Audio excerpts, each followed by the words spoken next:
Hello, કેમ છો બધા? તો welcome to my kitchen. Yes, તમને હું મોસ્ટ ઓફ ટાઈમ અહીંયા જ મળતી હોઉં છું, બરાબર ને? જે મારી ફેવરિટ પ્લેસ છે, નવું નવું બનાવવાનું, નવું નવું તમારી સાથે શેર કરવાનું, નવું નવું ટ્રાય કરવાનું મને ખુદને ગમતું હોય છે. એક બધા ઘણા કહેતા હોય છે કે તમે બહુ નવી નવી વસ્તુ બનાવો છો, પણ સેમ વસ્તુ ખાવાની મને ખુદને નથી ગમતી, એટલે હું મારા ફેમિલીને પણ નથી ખવડાવતી. નવું નવું ટ્રાય કરવાનું મને બહુ ગમતું હોય છે અને એન્જોય હું કરું છું. તો આજે એવી જ રેસીપી બનાવવાની છે તમારી સાથે. મેં પહેલાં પણ શેર કરેલી છે એકચ્યુઅલી કે પનીર ગોટાળો અને એવી વસ્તુ એવી છે ને કે હેલ્ધી પણ હોય, પ્રોટીન પણ હોય, ફટાફટ બનતી હોય અને ક્વિક મીલ છે કાઇન્ડ ઓફ. કે તમે કોઈ વાર કામેથી આવ્યા થાકેલા હોય, બ્રેડ તમારી પાસે પડી હોય તો તમે ગોટાળો બનાવી દો તો આખું મીલ રેડી થઈ જાય, બરાબર ને? તો પનીર અમારા ઘરમાં બધાને ભાવતું હોય છે, એટલે પનીરની રેસીપી ગમે ત્યારે બનાવો તો બધાની ફેવરિટ જ હોય છે. તો આજે એવી એક રેસીપી બનશે પનીર ગોટાળો, પણ ક્વિક વર્જન. મેં પહેલાં પણ રેસીપી શેર કરેલી છે, ડિફરન્ટ ટાઈપ્સ ઓફ પનીર ગોટાળો, કાઇન્ડ ઓફ પનીર ભુરજી. તો આજે પણ એવું જ કંઈક ક્વિક વર્જન બનશે.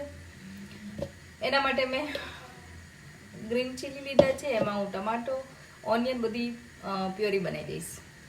અને દહીંની જે નોર્મલ દહીંનું મિક્સર હું બનાવું છું એ પણ બનાવીશ, અને ફટાફટ બનતું પનીર ગોટાળો બનાવીશ. તો ચલો બનાવી લઈએ પાછી પનીર ગોટાળાની એક નવી રેસીપી.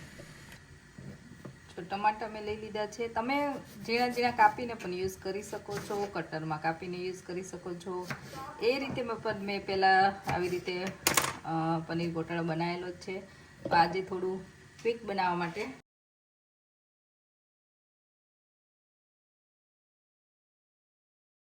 તો આ ગ્રેવી થઈ ગઈ છે રેડી. એમાં એકચ્યુઅલી મેં 5 થી 7 કાજુ પણ એડ કરી દીધા હતા, એટલે ગ્રેવી નાઇસ અને થીક બને.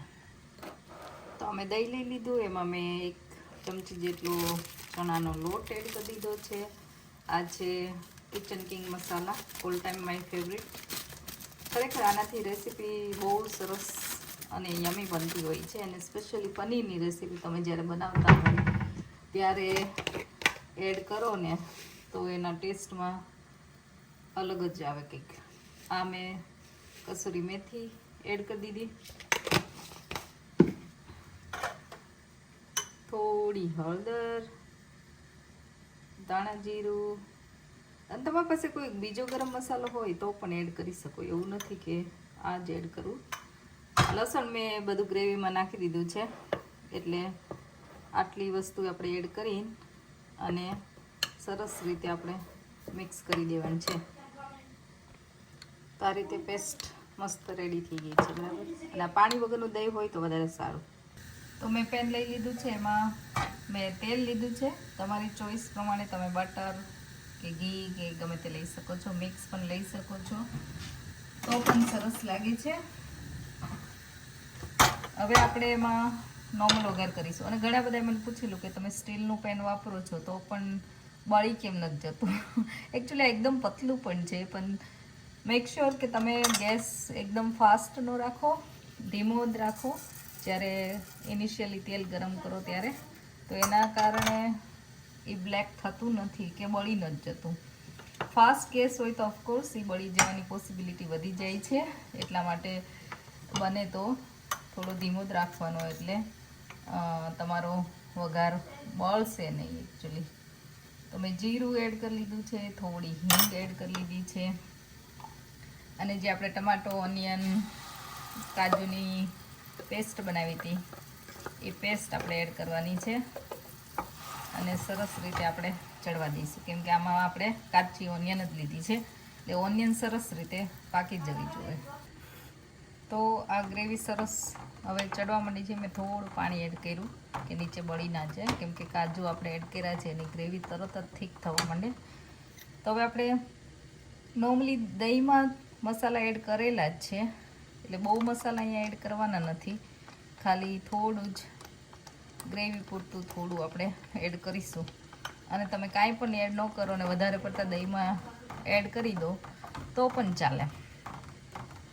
અને આમાં થોડું આપણે સોલ્ટ એડ કરી દઈશું, કે જેથી એમાં કાચી સ્મેલ ન આવે અને સરસ રીતે પાકી જાય। મેં સોલ્ટ દહીંમાં એડ નથી કર્યું, એટલે તમે મેક શ્યોર કે તમે સોલ્ટ ક્યાં અને કઈ રીતે એડ કરો છો, કેમ કે ઓછું હોય તો આપણે એડ કરી શકીએ, વધી જાય તો કાઢી ના શકીએ। તો સોલ્ટમાં મારા ઘરમાં તો એવું જ છે, કેમ કે બધાને ખારું હોય તો તરત જ કમ્પ્લેન કરશે, મોડું આપી દઉં તો ચાલે એવું છે। તો આ રીતે આપણે ગ્રેવી સરસ રીતે ચડવા હજી દઈશું થોડી વાર, અને પછી જે દહીંનો મસાલો દહીં બને ત્યાં સુધી છેલ્લે એડ કરવાનું, કેમ કે દહીં તમે નાખ્યા પછી બહુ ચડવા દેવાની જરૂર નથી પડતી, અને ઘણીવાર શું દહીં ફાટી જાય, અને દહીં ફાટે ને એટલા માટે મેં ચણાનો લોટ પણ એડ કર્યો છે કે જેથી દહીં ફાટે નહીં। તો આપણે 2 મિનિટ થવા દઈશું અને પછી દહીં એડ કરીશું। તો મેં પહેલાં પણ આ શેર કર્યું છે, ટેસ્કોની પોતાની બ્રાન્ડનું એ લોકો પનીર રાખે છે ટેસ્કોમાં। તમારી આજુબાજુમાં ટેસ્કો હોય તો તમે જોઈ લેજો। આ પનીર એટલું સરસ અને સોફ્ટ હોય છે, ઓ માય ગોડ। આ એકવાર પનીર તમે વાપરવા માંડો ને પછી બીજું પનીર તમને ગમશે જ નહીં, એવું આ પનીર છે। એકદમ સોફ્ટ અને એકદમ મસ્ત છે। એટલે આ સોફ્ટ પનીર તમારે લાવવું હોય તો ટેસ્કોમાં તમારા આજુબાજુમાં હોય ને જોઈ લેજો, ત્યાં મળે છે।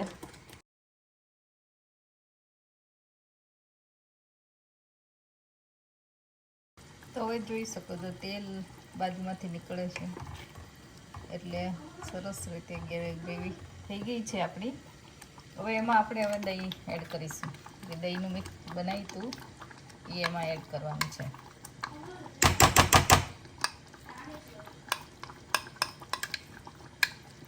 અને બધું સરસ રીતે મિક્સ કરીશું, અને આમ પાણી આમાંથી ધોઈને આપણે એડ કરી દઈશું થોડું।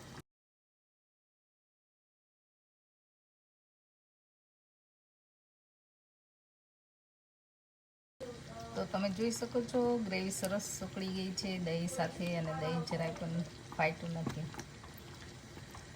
તો હવે આપણે પનીર એડ કરી દેવાનું છે। તો પનીર સાથે પછી 2 મિનિટ આપણે થવા દેવાનું છે। તો પનીર એડ કરીશું, બધું મિક્સ કરીશું અને 2 મિનિટ થવા દઈશું। તમે જોઈ શકો છો સરસ રીતે બધું મિક્સ થઈ ગયું છે, અને આ જો મસ્ત એકદમ ક્રીમી ગ્રેવી સાથે થઈ ગયું છે પનીર ગોટાળો રેડી। તમે આમાં ચીઝ પણ એડ કરી શકો છો તમારી ચોઈસ પ્રમાણે, અને એન્જોય કરી શકો છો। આપણે થોડી કોથમીર એડ કરીશું અને બધું મિક્સ કરીને બંધ કરી દઈશું, કેમ કે હવે આપણો ગોટાળો થઈ ગયો છે રેડી।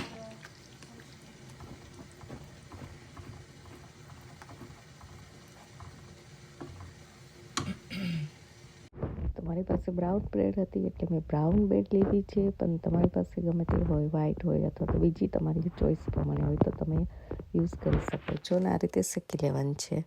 તો આ રીતે મિલ થઈ ગયું છે મસ્ત રેડી, અને બધા જમવા આવી જશે। સ્નેહુ કેવો લાગ્યો ગોટાળો તને? It's pernicious. ગમે એવું હોય? Yeah. પનીર હોય એટલે ગમે એ ચાલે। એ ચાત ગમે એ પનીરની રેસીપી આપો, ખાલી પનીર આપતો તોય ખાઈ લે, આ બે તો એને પનીર ને ગ્રેવી આવી ગયું, બીજું શું બધું ભેગું કરી નાખવાનું, ગમે એને પનીર નાખી દેવાનું। કા ગમે એવું પનીર આપો, આ બેને બહુ ભાવે। તમને ભાવે પનીર? પનીર કોને ન ભાવે? કોને ન ભાવે? હોય ઘણા એટલે ન ભાવે। પાછું પ્રોટીન, કમેન્ટ કરજો કોને નથી ભાવતું। પાછું પ્રોટીન હારા. એ જ તો ને, પનીર ગોટાળો છે આજે જમવા। ચલો બધા